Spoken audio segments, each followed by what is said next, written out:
Hello, welcome back. मैं doctor DP Singh.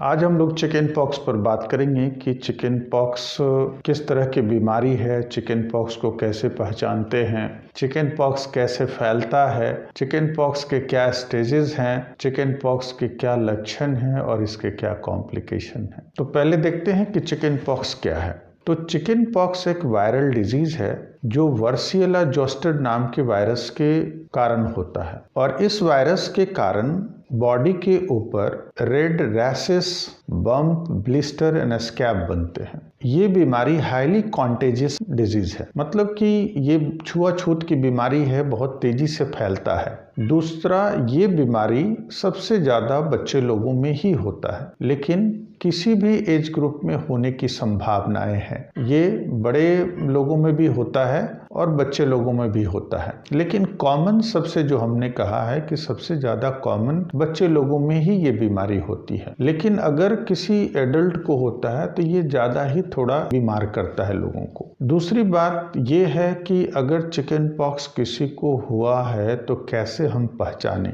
जब chicken pox के रैशेस बॉडी के ऊपर आने लगता है तो सबसे पहले कहाँ आएगा, तो चिकन पॉक्स के जो रैश है सबसे पहले फेस पर बनता है और उसके बाद चेस्ट एंड बैक में बनता है और उसके बाद धीरे धीरे पूरे बॉडी के ऊपर बनने लगता है, जिसमें अलग अलग तरह की चीज़ें बनता है।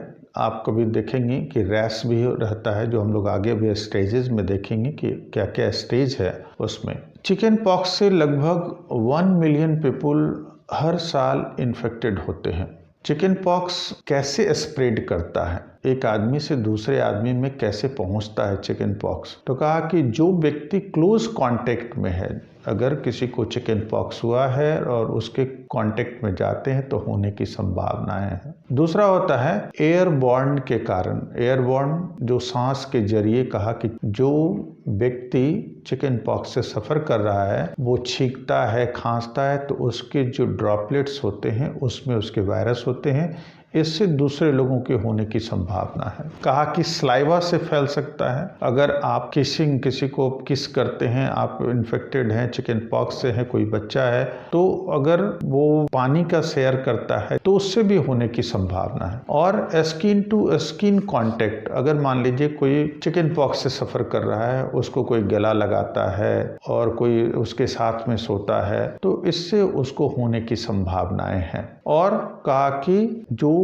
स्किन के सरफेस है उसके टच में ज़्यादा रहने से, अगर जो ब्लिस्टर बन रहा है, ब्लिस्टर फट रहा है, उसके जो फ्लूइड्स हैं उसके कांटेक्ट में आने से भी एक से दूसरे लोगों में होने की संभावना है। तो ये स्प्रेड करने का तरीका है कि कैसे एक आदमी से दूसरे आदमी में चिकन पॉक्स फैलता है। इसके 3 स्टेजेस होते हैं। सबसे पहला स्टेज ये है कि रेड बम्प बनता है स्किन के ऊपर, ये कुछ दिनों तक बनता रहता है। दूसरा जो स्टेज है कि फ्लूइड फिल्ड ब्लिस्टर्स बनते हैं, उसमें पानी भर जाता है, जिसको कि हम लोग वेजाइकल्स कहते हैं, और ये ब्लिस्टर 1 से 2 दिन में फट जाता है। तीसरा जो स्टेज है, ब्लिस्टर के ऊपर स्कब बनता है, ऊपर काला जो या फिर क्रस्ट कहे, और धीरे धीरे कुछ दिनों में ये खत्म हो जाता है। जो ओवरऑल पीरियड है ये स्टेज 1 टू स्टेज 3 तक का, कहा कि ये 10 दिनों का लगभग समय लेता है और धीरे धीरे ठीक हो जाता है। ये वायरल